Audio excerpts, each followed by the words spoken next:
bahwa batu yang ada di Mekah ya, kana yusallimu alayya, menyampaikan salam kepadaku. Qabla an ub'atha, sebelum saya diutus sebagai nabi dan rasul. Sungguh sampai sekarang pun saya mengetahui mereka batu-batu itu memberikan salam. Nah, jadi batu ini benda mati ya. Pada saat batu ini dilewati oleh Nabi, ternyata Nabi tahu batu itu menyampaikan salam kepada beliau. Bismillahirrahmanirrahim. Assalamualaikum warahmatullahi wabarakatuh. Innal hamdalillah nahmaduhu wa nasta'inuhu wa nastaghfiruh wa na'udzu billahi min syururi anfusina wa min sayyiati a'malina. May yahdihillahu fala mudhillalah wa may yudlilhu fala hadiyalah. Asyhadu an la ilaha illallah wahdahu la syarikalah wa asyhadu anna Muhammadan abduhu wa rasuluh. Allahumma shalli ala sayyidina Muhammad wa ala ali sayyidina Muhammad wa ala ashabihi ajma'in wa man tabi'ahum bi ihsani ila yaumiddin. Amma ba'du. Ma'asyiral muslimin, bapak-bapak, ibu-ibu, jamaah pengajian Senin malam Selasa Masjid Nur Mirah yang dirahmati Allah Subhanahu wa taala. Alhamdulillah, mari kita awali kajian di malam hari ini dengan memanjatkan puji dan syukur kepada Allah atas segala nikmat yang telah dilimpahkan kepada kita semuanya, sehingga kita masih diberi kesehatan jiwa dan raga kita masih diberi kekuatan, dan juga kita masih diberi kesempatan untuk bisa hadir di majelis ilmu yang insya Allah senantiasa dinaungi oleh rahmat dari Allah, disaksikan oleh para malaikat, dan didoakan oleh penduduk bumi dan juga penduduk langit, agar Allah senantiasa memberikan ampunan ataupun maghfirahnya kepada kita semuanya. Amin ya rabbal alamin. Kemudian selawat dan salam tidak lupa mari kita aturkan kepada junjungan kita, panutan kita semuanya, baginda Rasulullah Muhammad sallallahu alaihi wasallam beserta keluarganya, para sahabatnya, dan seluruh umatnya yang senantiasa mengikuti ajaran beliau dengan baik hingga menjelang datangnya hari kiamat. Jamaah yang dirahmati Allah Subhanahu wa taala, pada kajian kita di pertemuan bulan lalu kita sampai pada pembahasan mengenai peristiwa yang terjadi di tahun ke-35 dari usia Nabi, alias waktu itu Nabi berusia 35 tahun, yaitu peristiwa renovasi Ka'bah. Nah, kita sudah bahas bahwa peristiwa ini semakin mengokohkan kecintaan, kekaguman, ketakjuban, dan juga penerimaan orang-orang Quraisy terhadap diri Muhammad Sallallahu Alaihi Wasallam yang waktu itu memang belum diangkat sebagai Nabi dan Rasul. Jadi dalam sejarah kita dapati satu fakta yang tidak terbantahkan, bahwa diri Muhammad ini sebelum diutus sebagai Nabi dan Rasul diterima dengan baik oleh orang-orang Quraisy, dikenal dengan baik, bukan orang yang tidak dikenal, tapi dikenal dan dikenalnya dengan pengenalan yang baik. Nah, waktu pun kemudian terus berjalan.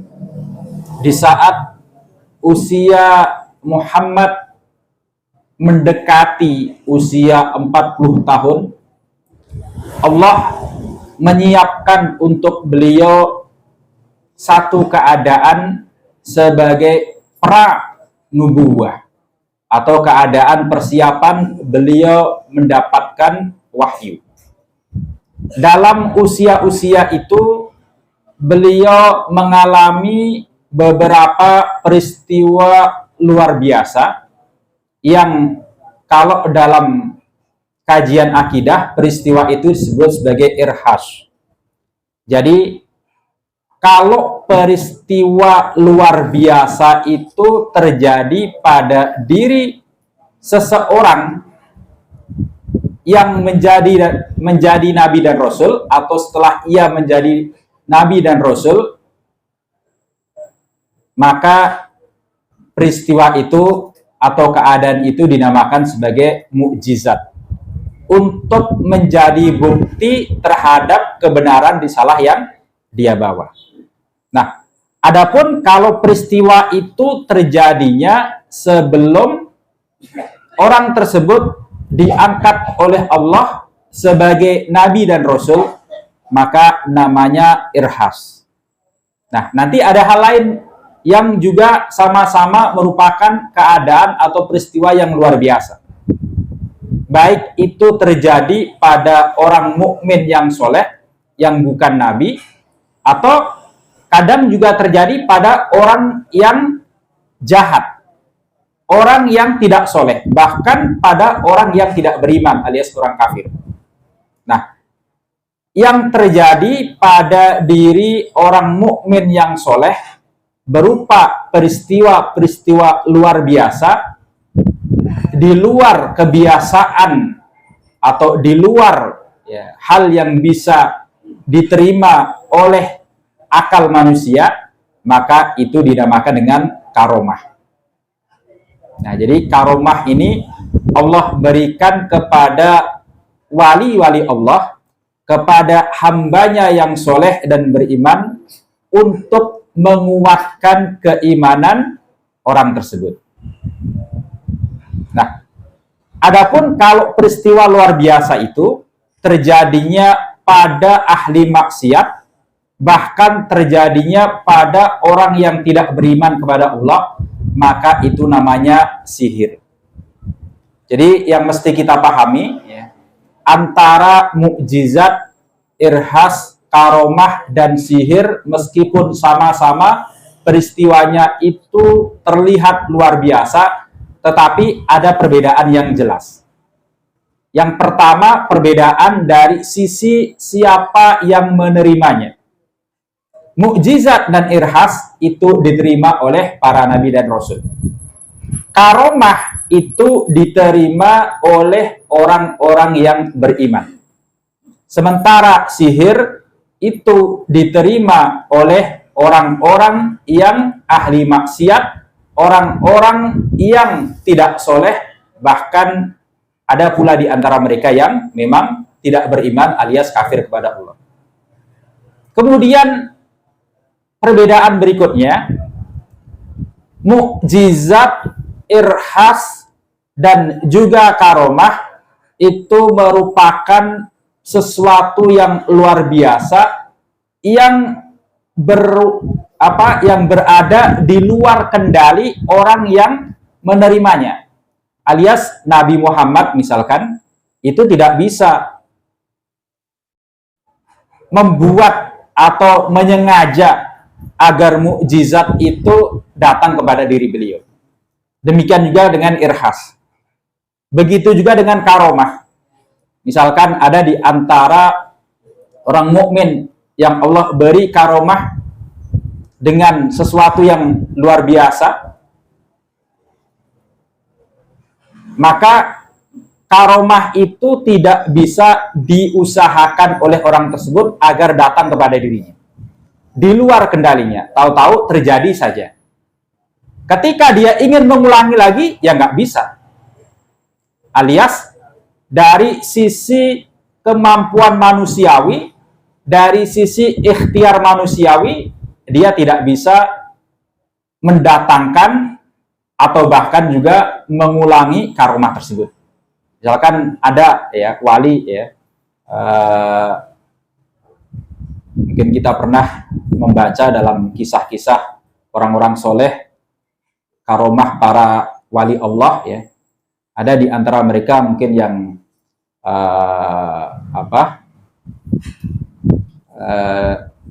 diberi sesuatu yang di luar kebiasaannya, misalkan ketika dicari-cari oleh musuhnya, ya Allah menjadikan musuh itu tidak mampu melihat dirinya. Nah, peristiwa ini bukan terjadi karena ikhtiar manusiawi, tetapi karena Allah memberikan karomah kepada orang tersebut. Nah, beda dengan yang namanya sihir. Nah, jadi sihir itu bisa diulang, bahkan bisa dipelajari. Ada yang namanya ilmu sihir.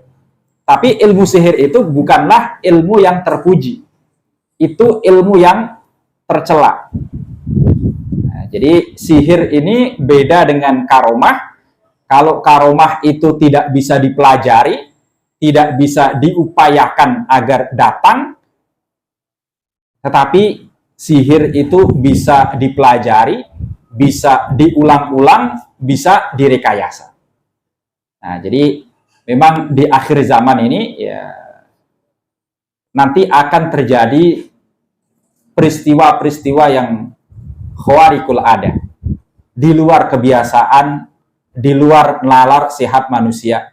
Sebagaimana kalau kita baca tentang hadis tanda-tanda hari kiamat.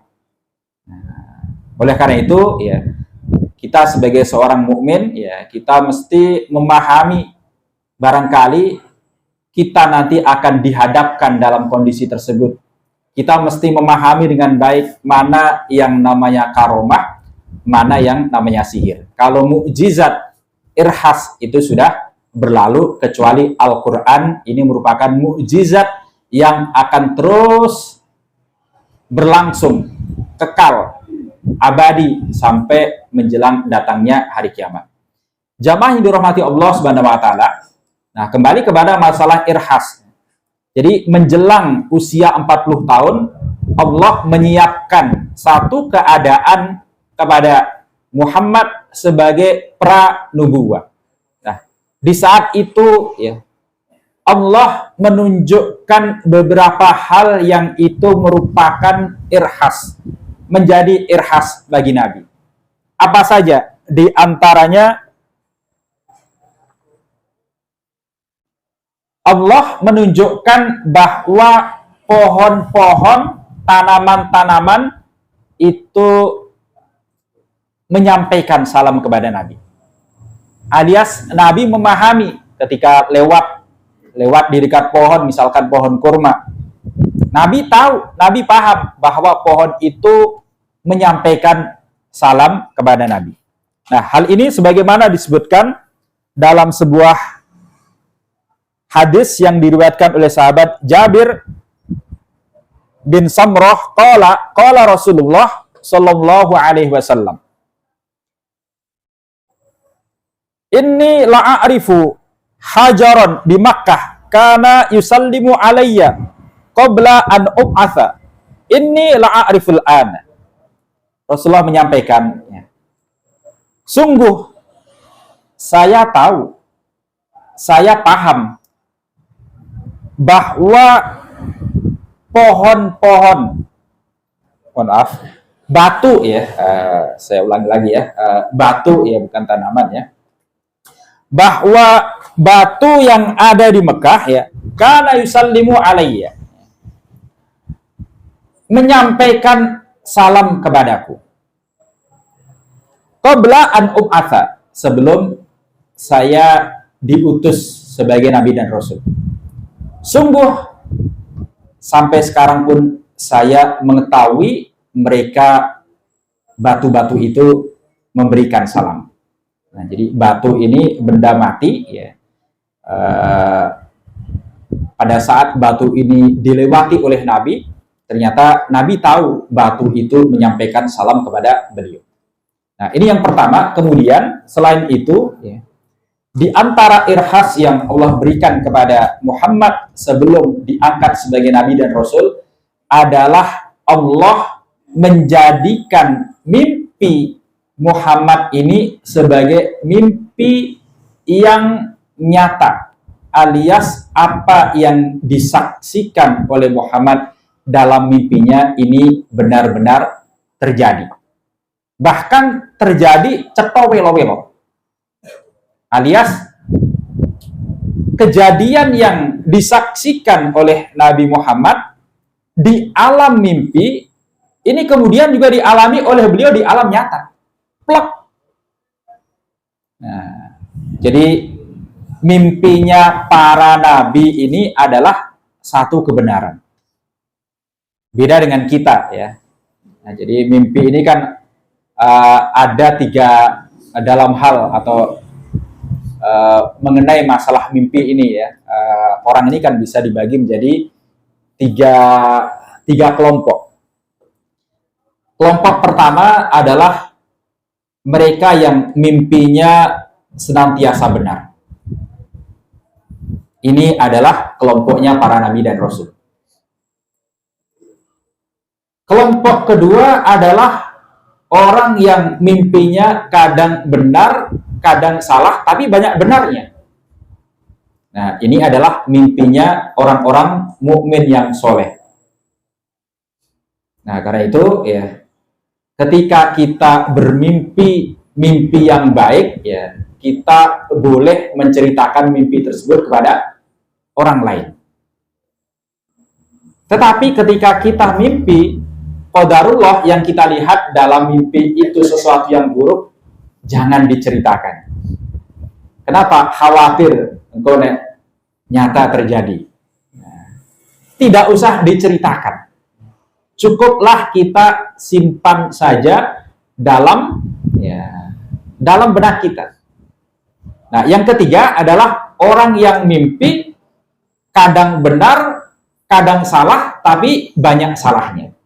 Nah, alias mimpinya itu hanyalah semacam bunga-bunga tidur saja. Tidak terjadi di alam nyata. Nah, mimpinya Nabi Muhammad sebelum beliau diberikan wahyu ini nyata. Hal ini sebagaimana disebutkan dalam satu hadis ya. An Anas bin Malik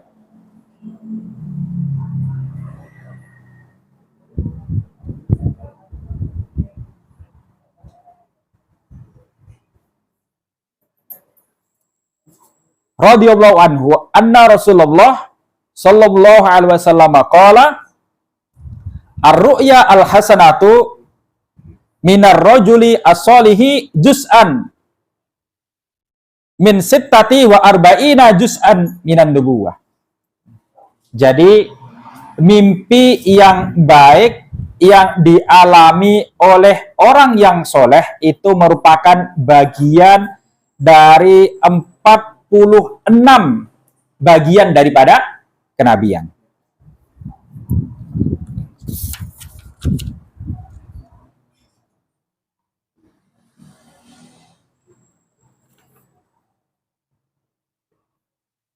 Kemudian juga dalam hadis yang diriwayatkan oleh Ummul Mukminin Aisyah radhiyallahu anha, baginda Rasulullah pernah bersabda, awwalu ma budi'a bihi Rasulullah. Ini pernyataan Aisyah ya, mohon maaf, saya ulangi lagi ya, pernyataan Aisyah. Awwalu ma budi'a bihi Rasulullah sallallahu alaihi wasallam minal wahyi ar-ru'ya asy-shalihah fin naumi.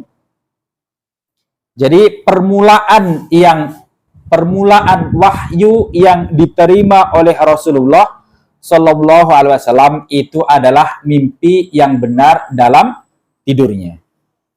Wa fi riwayatin, ya, kemudian juga disebutkan dalam riwayat yang lainnya. Fakana la yara ru'ya illa ja'at mithla falakis subhi. Jadi setiap kali beliau bermimpi, ya, mimpinya itu jelas sekali. Alias nyata yang dilihat dalam mimpinya, kemudian juga terjadi dalam kehidupan di luar alam mimpi. Sejelas falakis subhi, matahari yang terbit atau cahaya yang menandakan matahari akan terbit di waktu subuh. Kita bisa melihat cahaya itu terlihat dengan jelas sekali. Nah, jamaah yang dirahmati Allah Subhanahu wa taala, kemudian yang ketiga, di antara irhas yang Allah berikan kepada Muhammad menjelang beliau diutus sebagai Nabi dan Rasul adalah Allah menjadikan Muhammad ini senang menyendiri. Menyendiri untuk melakukan tahannus. Jadi tahannus ini adalah menyendiri di satu tempat sepi yang beliau pilih adalah Gua Hira untuk memikirkan keadaan umatnya, keadaan orang-orang Quraisy ataupun keadaan umat manusia yang waktu itu memang berada di puncak kerusakan. Lazimnya ya, orang ketika hidup dalam satu kondisi di mana mayoritas itu melakukan misalkan A, orang akan terbawa-bawa dalam kondisi A tersebut. Orang hidup di satu kondisi, satu tempat di mana mayoritas orang-orang di situ melakukan keburukan, gampang sekali dia terpengaruh dengan keburukan tersebut. Sebaliknya juga, ketika orang hidup dalam kondisi di satu tempat di mana mayoritas orang-orang yang ada di tempat itu melakukan kebaikan, maka dia juga gampang sekali melakukan kebaikan tersebut.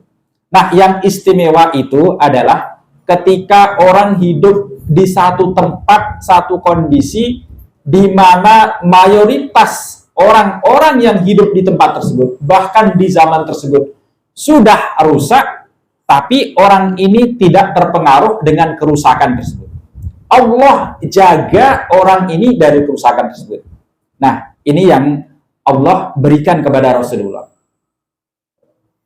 Sejak beliau belum diangkat sebagai Nabi dan Rasul, Allah sudah menjaga diri Rasulullah. Pernah suatu ketika disebutkan dalam sebuah riwayat ya, Rasulullah ini penasaran. Jadi ada semacam satu momen, satu pertunjukan ya, di mana orang-orang Quraisy ini mengadakan pesta. Kemudian dalam pesta itu mereka memberikan sesajen atau memberikan sesuatu yang dipersembahkan kepada berhala-berhala mereka. Nah, Rasulullah ini penasaran. Pengen tahu apa sih sebenarnya yang dilakukan oleh orang-orang Quraisy itu. Kemudian Rasulullah berjalan ingin menuju tempat acaranya orang Quraisy itu, tetapi di tengah jalan Allah memberikan rasa kantuk kepada diri Muhammad.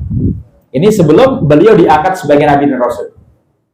Akhirnya ketiduran dan ketika bangun acaranya sudah bubar. Nah, jadi nggak jadi datang di acara tersebut. Nah, ini salah satu bentuk penjagaan yang Allah berikan. Nah, Allah berikan kepada diri Muhammad yang hidup di zaman dan di tengah-tengah umat yang mengalami puncak kerusakan akidah, kerusakan akhlak, kerusakan moral, dan kerusakan nilai-nilai yang mereka pegang pada waktu itu. Nah, jadi menjelang usia 40 tahun, ya, Muhammad ini senang melakukan tahannus, menyendiri di Gua Hira. Beliau biasanya berada di tempat itu selama beberapa hari dengan membawa bekal dari istrinya Ibunda Khadijah radhiyallahu anha. Nah, nanti ketika bekalnya habis, beliau turun dari Gua Hira itu, mengunjungi istrinya, kemudian mengambil bekal yang baru. Kembali ke tempat semula. Nah, hingga di suatu hari, ya, pada saat beliau sedang menyendiri, bertahanut, beribadah, memikirkan keadaan umat manusia pada waktu itu, di tempat yang sepi, tidak ada teman yang menemani, tiba-tiba muncul sebuah penampakan. Ada sosok yang datang dari arah yang tidak diketahui oleh Nabi, tahu-tahu ada di hadapan Nabi. Bisa kita bayangkan ya, kalau kita ada di tempat sepi, nah, tiba-tiba ada orang yang tahu-tahu udah di depan kita.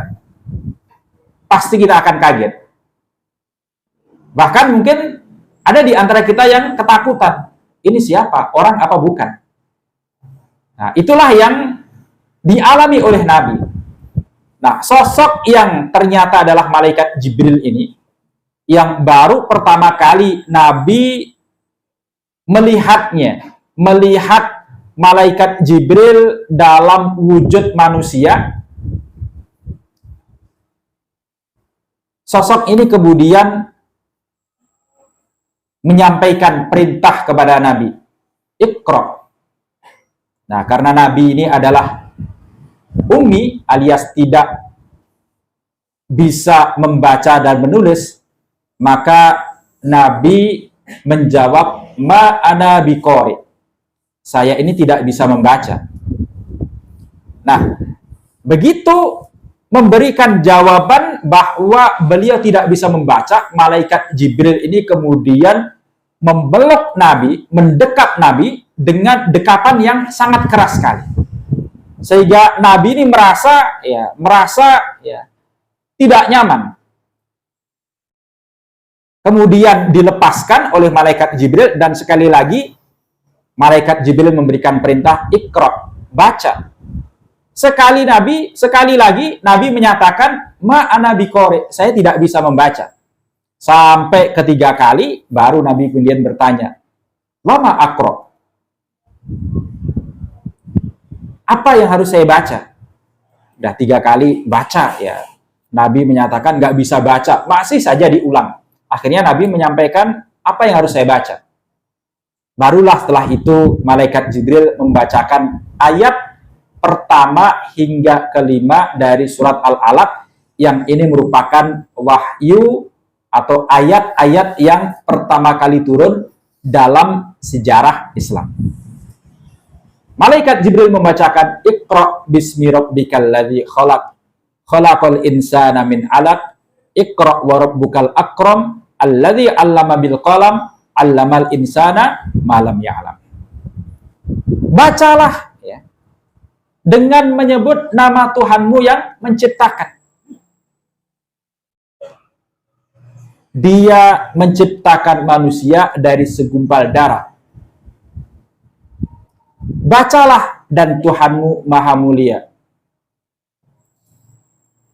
Tuhanmu menyampaikan ilmu, mengajarkan manusia ilmu dengan perantaraan Al-Qalam.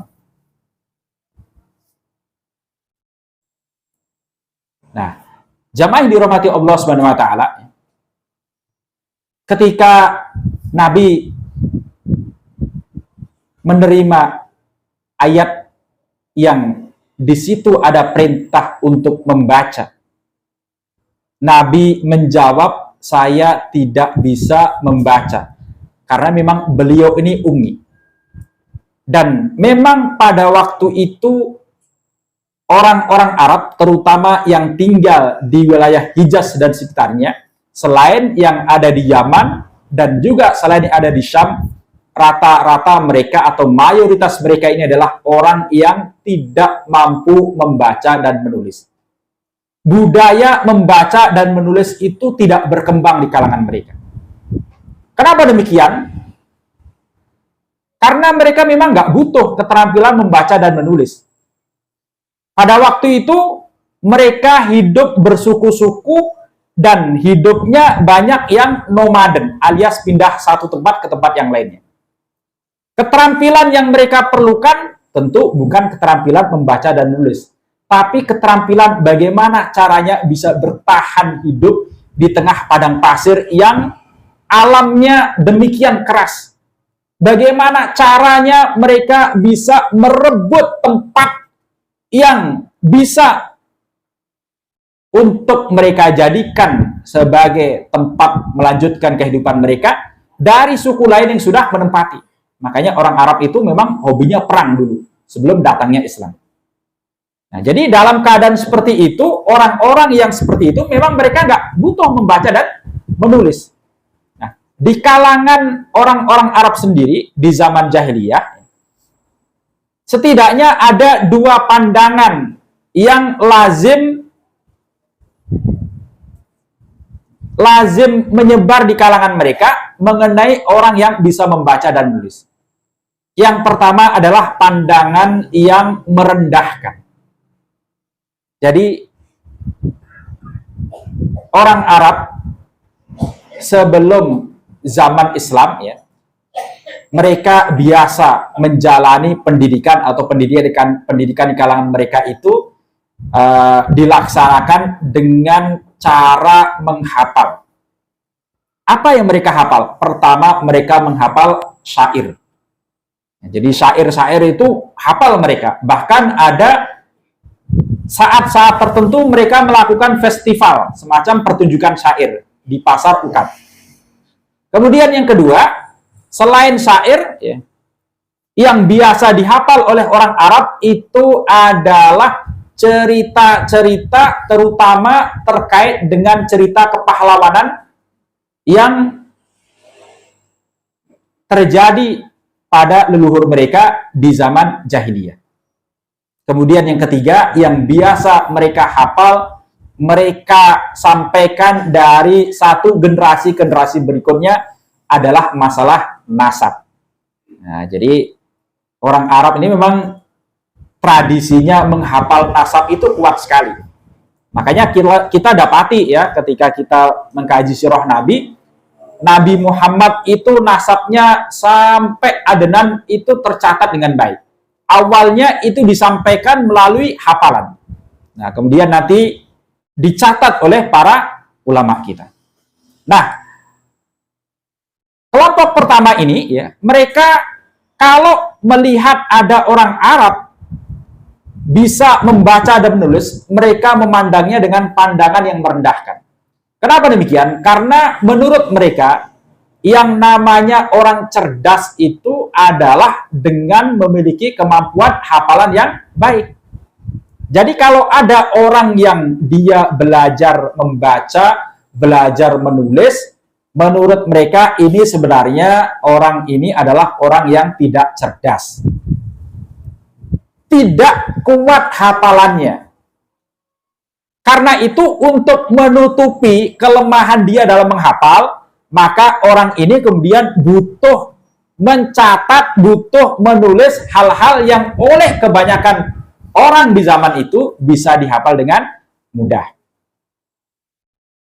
Kemudian yang kedua ya, adalah mereka yang memandang bahwa orang yang bisa mencatat, bisa menulis, bisa membaca itu dengan pandangan yang baik.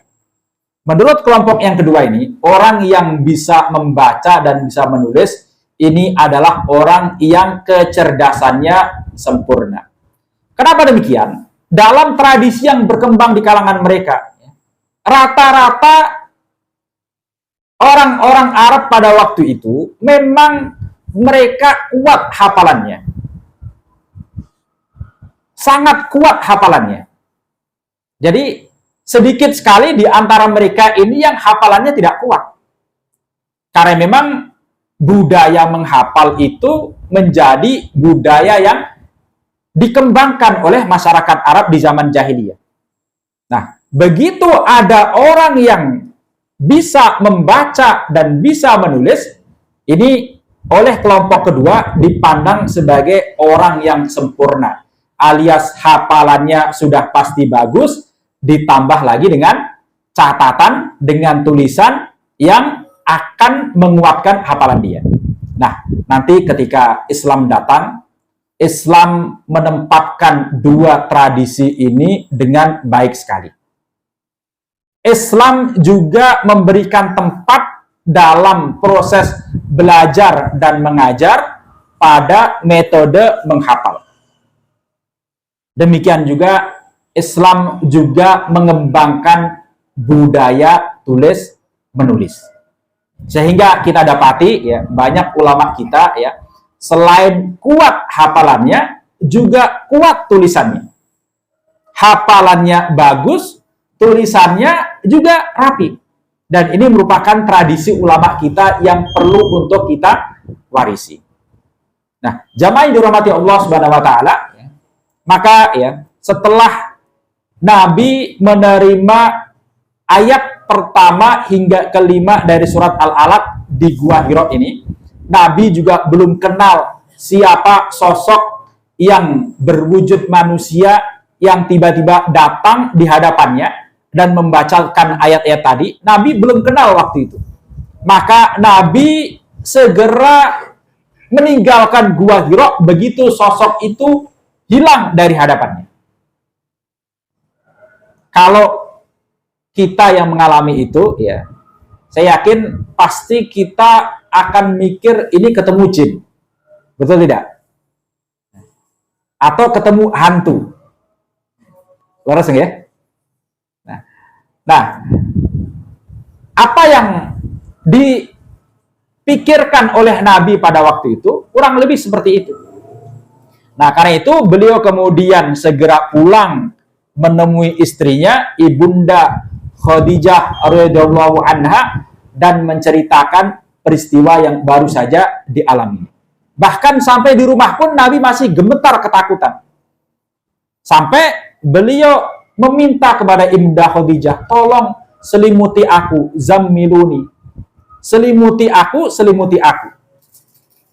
Nah, begitu beliau sudah tenang, ditanya oleh Ibunda Khadijah, apa yang tadi baru saja terjadi. Nabi menceritakan bahwa beliau menemui atau beliau bertemu dengan sosok yang tidak dikenal, yang mendekatnya erat-erat, kemudian memerintahkan beliau untuk membaca, dan sampailah sosok tadi membacakan Iqra bismi rabbikal ladzi khalaq dan seterusnya. Ibunda Khadijah ini berusaha untuk menenangkan Nabi Muhammad, dan beliau sampaikan, jangan takut, jangan khawatir. Engkau ini adalah orang yang baik, orang yang senantiasa menyambung tali silaturahmi, senantiasa membantu orang-orang yang memang perlu untuk bantuan. Sehingga apa yang baru saja engkau saksikan, baru saja engkau alami, pasti itu bukanlah sesuatu yang akan membawa madorot untuk dirimu. Nah, jamaah yang dirahmati Allah Subhanahu wa taala, ini kisah ya awal-awal Nabi mendapatkan dan menerima ayat-ayat Al-Qur'an dari Allah Subhanahu wa taala melalui perantara malaikat Jibril alaihissalam. Barangkali demikian bisa kita sampaikan dalam kajian kita di malam hari ini. Insya Allah akan melanjutkan pembahasan ini di pertemuan yang akan datang. Semoga yang singkat ini bisa bermanfaat bagi kita semuanya. Aqulu qouli hadza wa sallallahu ala nabiyyina wa ala alihi wa sahbihi wasallam. Assalamualaikum warahmatullahi wabarakatuh.